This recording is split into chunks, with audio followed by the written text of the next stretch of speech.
Next up, it's time for our business report, and my colleague Cole Stangler from the business desk here with the top stories. Go ahead. Cole, you're beginning here in France. That's where the bank HSBC is planning to announce the sale of its French retail banking operations. Yeah, the deal's been in the works for about a year and a half, though finally set to be made public today at a meeting with unions.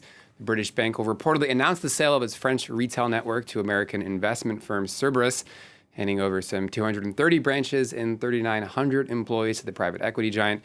Comes as brick-and-mortar banks struggle for business, but also as HSBC embarks on a shift to Asian markets. As part of the deal, the bank will inject cash into its battered French network, some expected to be around 1 billion euros. Let's take a look now at some of the day's trading action. European markets with a pretty sluggish end to the week, banking and energy stocks with some of the bigger losses. So you can see here shares on the CAC 40 down around 0.4%. Deeper declines over in London and in Frankfurt. Earlier, it was a mixed bag on the major Asian indexes. Solid gains there in Hong Kong. Shares on the Kospi and the Nikkei just below the flat line. Actually, some slight gains, on the Kospi and Seoul. That's as Japan's central bank indicated it'll hold steady on current monetary policy. Meanwhile, the U.S. dollar coming off its biggest two-day gain of the year following the Federal Reserve moving up its schedule for an eventual hike in interest rates. Now trading, as you can see there, just under 84 euro cents, or around 72 pence sterling.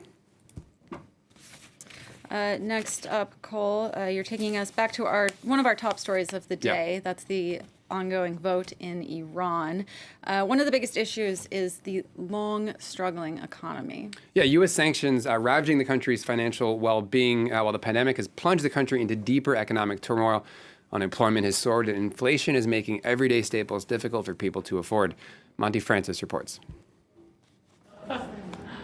Afshin and Mariam Safieh had always hoped to build a comfortable life in Iran, but it's a dream the couple says is slipping away.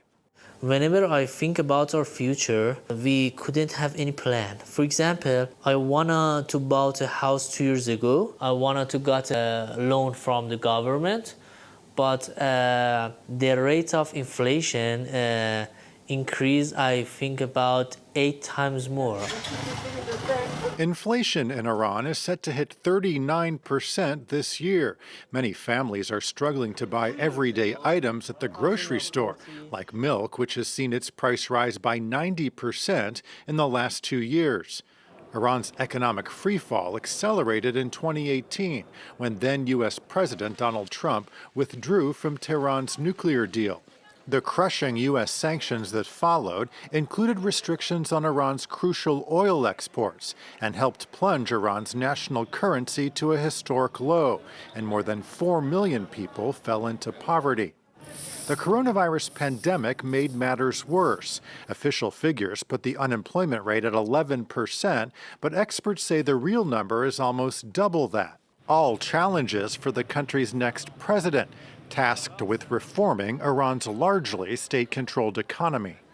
It's a task that partially depends on whether Tehran can agree to a return to the nuclear deal, which would come with the lifting of sanctions, an outcome that remains far from certain. Meanwhile, the Safiehs and others say their financial survival is hanging in the balance. Meanwhile, we are expecting a post-pandemic surge in summer travel in many parts of the world, including here in France. And this includes the campgrounds that are oh so popular with French people. That's right, Charlie. Yeah, last year was, of course, very difficult overall for the sector of French tourism, losing around 28 billion euros in international revenue alone. Now, campgrounds seeing visitors make bookings, again, driven in part by foreign tourists, but also French nationals willing to travel. The owner of one campground in the Morbihan region of Brittany, seeing that firsthand, reservations are up 8% from the year before the pandemic. Parce que le mois de juillet est un mois où traditionnellement on n'est pas complet, donc on a de l'avance là. Si on se compare à 2019, l'année 2020, elle est de toute façon oubliée, c'était une année trop spéciale. Il y a de l'avance et a priori ça se profile bien. Haven't had the pleasure of staying at a French campground yet myself. Have to put that on my list.